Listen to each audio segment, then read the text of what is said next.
ลมังสุขังสาธุสาธุ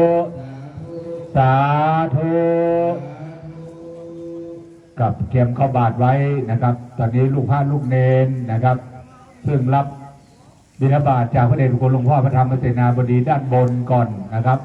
และเดินทางลงมาจะถึงละนะครับเดี๋ยวจะได้เมตตารับบาตรจากคณะสัตยาสาธุชนในจิตในใจอุทิศส่วนบุญส่วนกุศลเป็นมหากุศลเป็นกตัญญูกตเวทิตาน้อมถวายปูชาคุณศีลปูชาคุณธรรมของครูบาเจ้าศรีวิจัยนักบุญแห่งล้านนาไทยตลอดจนถึงท่านเจ้าทั้งหลายซึ่งประกอบไปด้วยพ่อหลวงเจ้าแก้วนวรัตน์เจ้าผู้ครองนครเชียงใหม่องค์สุดท้ายหลวงศรีประกาศสสเชียงใหม่คนแรกเท่าแก่โง่ฐานะบดีเศรษฐีใจบุญเจ้าของร้านขายวัสดุอุปกรณ์การก่อสร้างในสมัยนั้นได้ร่วมด้วยช่วยกันนะครับตลอดถึงเมตตาจิตเมตตาธรรมของครูบาเจ้าเทิมนะครับครูบาเจ้าเทิมและท่านเจ้าทั้งหลายเขาเจ้าทั้งหลายเรือนหมื่นเรือนแสนจะได้ร่วมด้วยช่วยกันในการสร้างถนน5 เดือน22 วันนะครับเป็นอัศจรรย์อย่างยิ่งและไม่ได้ใช้เงินของทางรัฐบาลแม้แต่บาทเดียวมีหนำซ้ำได้สร้างวัดสร้างวาคือวัดศรีโสดาและวัดอนาคามีหรือวัดหาลาดส่วนวัดสกทาคามีนะครับครูบาบัตตันได้สร้างส่วนอรหันตานั้นมีอยู่แล้วคือวัดพระธาตุเจ้าดอยสุเทพที่เฮาไหวเฮาสา5 เดือน22 วันนะครับซึ่งเริ่มลงจอกแรกเมื่อวันที่9 เดือนพฤศจิกายน 2477สำเร็จรถคันแรกได้นิมนต์ครูบาเจ้านั่งขึ้นมา30 เมษายน 2478 90 ปีเราจะย้อนอดีตนะครับที่ครูบาเจ้าได้นั่งรถของเท่าแก่โง่ในสมัยนั้นได้ขึ้นมาสู่วัดพระธาตุเจ้าดอยสุเทพนะครับตอนนี้ขบวนก็ได้เคลื่อนออกมาละจากอนุสาวรีย์สามกษัตริย์นะครับแล้วจะมาที่ลานครูบาศรีวิจัยห้วยแก้วนะครับได้ทำพิธียืดโยงองค์การบวงสรวงกับที่อนุสาวรีย์ครูบาห้วยแก้วก่อนนะครับแล้วขบวนเวลา 8 โมงครึ่งขบวนก็จะได้เคลื่อนออกมาด้วยขบวนรถโบราณนะครับตลอดจนถึงครัวกินครัวตาลมีหมักสุ่มหมักเบงเป็นต้นเครื่องสักการะชั้นสูงนะครับน้อมถวายปูชาในคุณศีลคุณธรรมของครูบาเจ้าศรีวิจัยกับคนโบราณคิดการไก่สร้างหุ่นตางไว้ให้ลูกหลาน5 เดือน22 วันซึ่งเป็นอัศจรรย์อย่างยิ่งนะครับดังนั้นวันนี้เราน้อมกตัญญูกตเวทิตาคุณนะครับถวายแด่ครูบาเจ้าศรีวิจัยนักบุญแห่งล้านนาไทยลูกพระลูกเนนนะครับตลอดจนถึงลูกเนนที่บวชในฤดูของภาคฤดูร้อนนะครับสามเณรคือเหล่ากอของสมณะนะครับผู้จะได้สืบต่อพระพุทธศาสนาเพื่อเจริญรุ่งเรืองมาต้องอาศัยลูกเนรเหล่านี้เป็นกำลังของพระศาสนาในวันข้างหน้าดังนั้นลูกเนรนะครับได้มาบวชศึกษาเล่าเรียนภายใต้ร่มบารมีธรรมพระเดชพระคุณหลวงพ่อพระธรรมเสนาบดีได้อบรมสั่งสอนทางด้านคุณธรรมและจริยธรรมเพื่อกับน้องเนรลูกเนรนะครับกลับมาถึงใกล้โรงเรียนเปิดเทอมก็จะศึกษาลาเพศไปศึกษาต่อนะครับดังนั้นในวันนี้ได้จัดร่วมในพิธีอันเป็นมงคลอย่างยิ่ง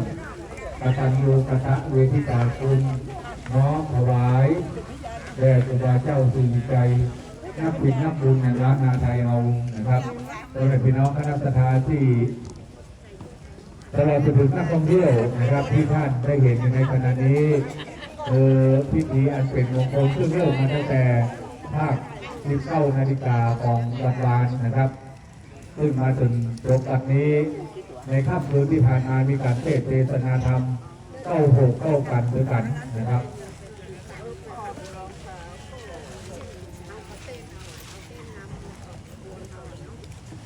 ภายใต้ร่มบารมีธรรมพระเดชพระคุณหลวงพ่อได้จัดน้อมรำลึกเป็นประธานโยกตะเวทิตาคุณนะครับจัดทุกปีนะครับวันที่เข้านั้นทางชมรมหรือว่าทางมูลนิธิครูบาเจ้าศรีใจวัดศรีโสดาจัดนะครับเข้าพฤศจิกายนที่อนุสาวรีย์ครูบาต้น30 เมษายนนี้ประธานมูลนิธิครูบาเจ้าศรีใจประธานมูลนิธิพระบรมธาตุเจ้าดาวพิเชษคือพระเดชพระคุณหลวงพ่อพระธรรมเสนาบดีเป็นใจน้องและเพื่อนกันทำดูกระทะเวทิตานะครับทำเรื่องนี้มาหลายปีที่ต่อกันโดยเฉพาะในปีนี้อาศัยนะครับความร่วมมืออาศัยผู้ฟังรายการสถานีวิทยุเพื่อศาสนาในแดนแยกธรรมเข้าที่พบรู้โสมเป็นเรื่องรายการนำของที่นำที่ยากทำความโปร่งดำเนินรายการการสบายของใจทุกท่านนะครับให้นำนักบินนักบุญผู้ปฏิบัติธรรมมาร่วมกันดูด้วยกันทั้งคืนนะครับ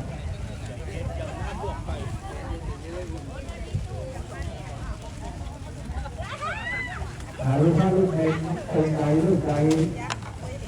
รับบิณฑบาตแล้วแต่ทานข้าวต้มนะครับแต่ทานข้าวต้มต่อไม่ได้นะครับให้นั่งไม่เต้นนะครับนั่งไม่เต้นในกรณีพิธีให้นะครับเว้นก่อนตั้งไม่ได้ส่งนะเราไม่นั่งแล้วนะครับจัดไปแล้วนะครับเลยนั่งลูกชายที่ยังไม่ได้ทานข้าวต้มนะครับเราจะทานต่อข้าวต้มของแม่สุกัญญาทองแดงอาลิชัยปฏิเสธชีวิตขอทั้งครอบครัวค่ะเดี๋ยวขอถ่ายให้หน่อยนะคะได้แล้วครับอ๋อคุณแม่ไปดูใช่ไหมอ๋อคือการที่อยู่จะมีเวลาอยู่นะครับเพราะว่าเราขบวนแต่หากว่าเวลาขบวนมันจะมีตั้งชุดหลายชุดนะครับแล้วแต่มาถึงที่สุดท้ายเวลาที่เป็นนาฬิกาดังนั้นพิธีเจริญพุทธมนต์ในภาพส่วนเวลา10 โมง 9 นาที10 โมง 9 นาทีจะมีพิธีเจริญพุทธมนต์แห่งพระโลกเรื่องนะครับเราจะนัดเราแต่รอขบวนมาถึงแล้วจะมีวิธีการทอดผ้าไตรบางสกุลเราจะได้กล่าวคำถวายสำหรับพระทหารได้เรียนเชิญแต่ผู้มีเกียรติในคณะนั้นที่ขึ้นมารับขบวนเป็นผู้น้อมนำประเพณีถวาย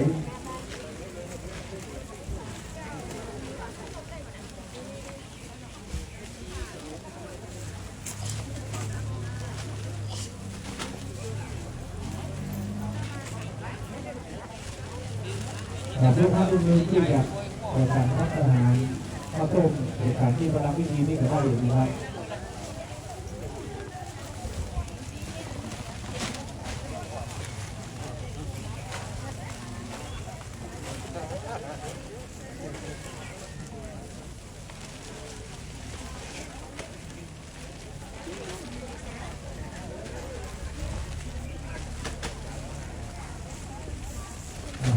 ที่ก่อนนะครับ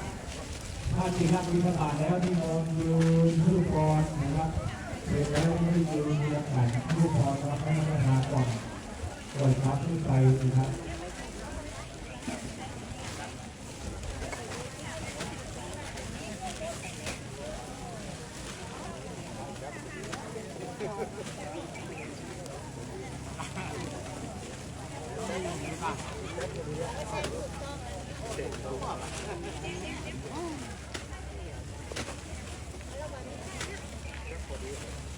ไว้หัดบ้างนี้กดแก้วแล้วบัตรใจเอาใส่นี่บ้างนะบัตรใจก็ใส่นี่เก็บตังค์เป็นตุ๊กไม่เอาเหรอ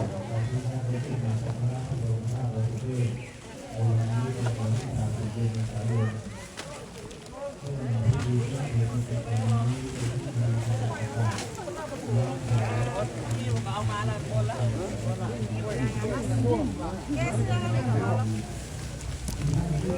ริ่มที่ไหนมูนอ่ะที่มา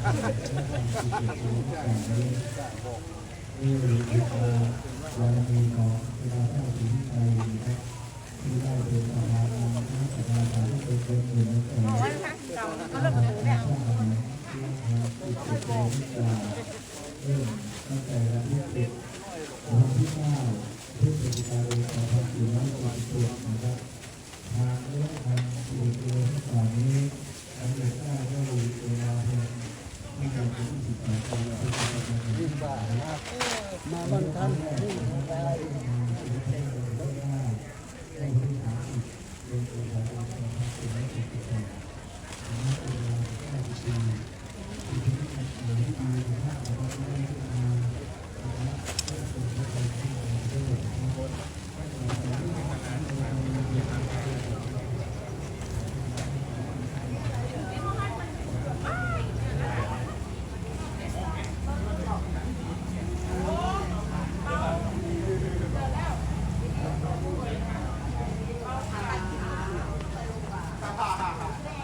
อีเมฆเหมือนต้องเตะคนน่ะคนทำไมวะ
ไอ้ชนเอามาให้ป้าอาจารย์นะกวนอ่ะไม่มีไม่มีอาจารย์เข้าแถวพุ่นแล้วก็ทำกรรมแล้วก็จะให้ป้อนทีเดียวอาจารย์กว่ามันเข้าพุ่นหันหน้าหาโยมอ่ะ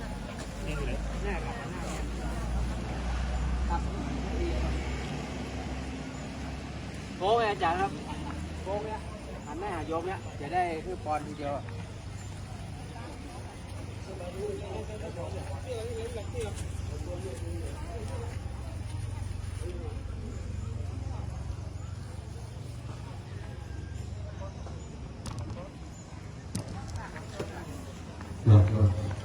นิมนต์ครูบาอาจารย์ที่รับบาตรแล้วนะครับ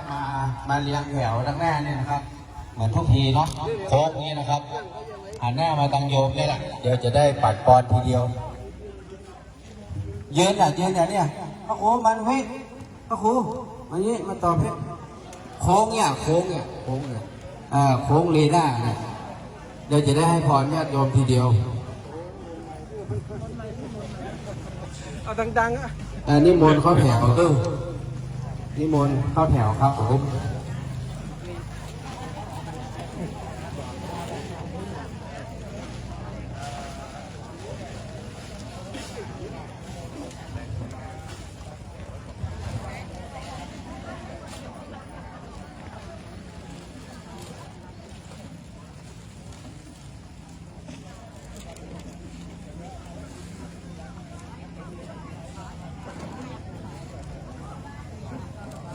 นิมนต์นะครับ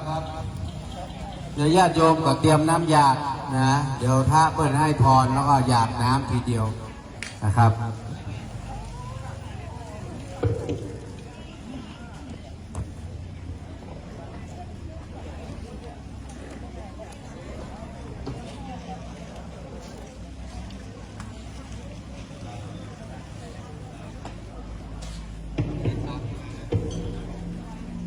หลังไม่ใช่ได้นะห้ามใส่ตั้งหลัง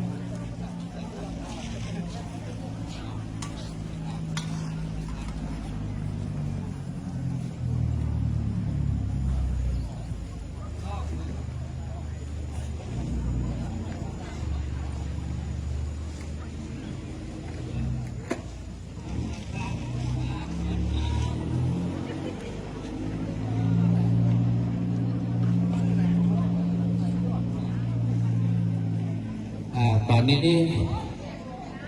พร้อมเนาะพร้อมเนาะกระดาษพร้อมยังกระดาษพร้อมพระพร้อม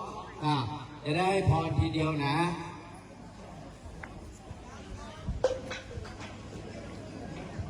ญาติโยมตั้งใจพรจากพระสงฆ์ยะถาวาริวะหาปุราปาริปุเรนติสาคารังเอวะเมวะอิโตทินังเปตานังอุปกาปติอิจิตัง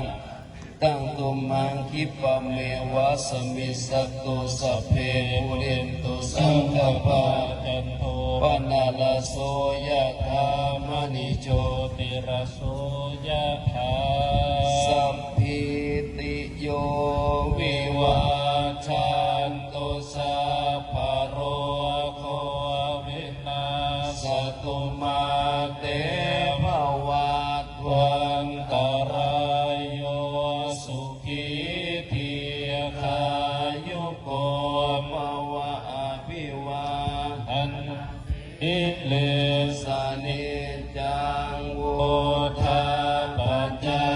ยโนนาตาโลธรรมวัฏันติอายุวันโนสุขังภาลังวะโต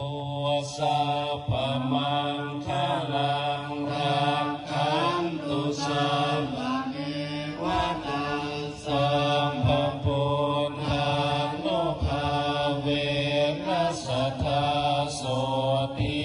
ภวันตุเต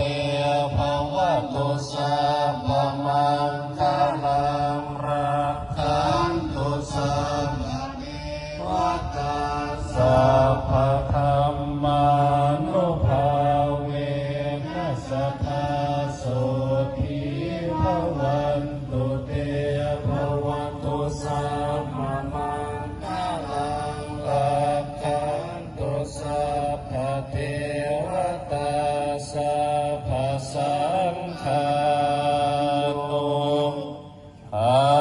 เวนัสสทธาโสทิ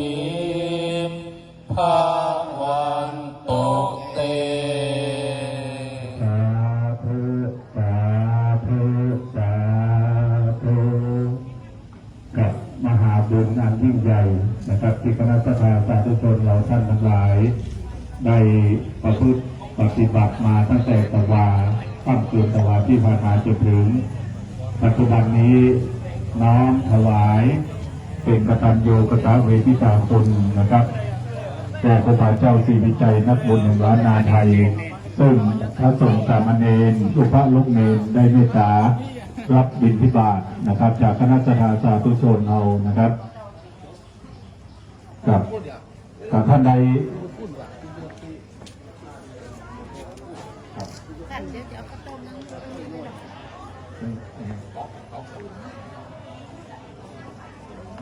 ตอนนี้การทำบุญตักบาตรรับพรเป็นที่เรียบร้อยแล้วขอให้ท่านทายญาติโยมเราพักผ่อนตามอัธยาศัยนะครับจนกว่าจะถึงเวลากำหนดการที่จะได้เริ่มพิธีการในช่วงสายๆเนาะดังนั้นตอนนี้ก็ใครใกล้ยีบต่อยีบได้อยู่เนาะไปไวก็ไปยีบได้รอเวลาเนาะ ใครอยากจะขึ้นไปบนพระธาตุก็ขึ้นไปได้เนอะแล้วสักประมาณ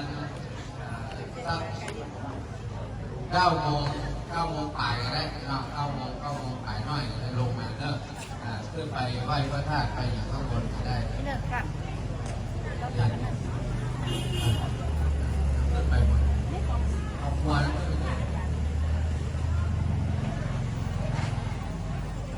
ใครจะขึ้นไปข้างบนก็ไปได้เนอะ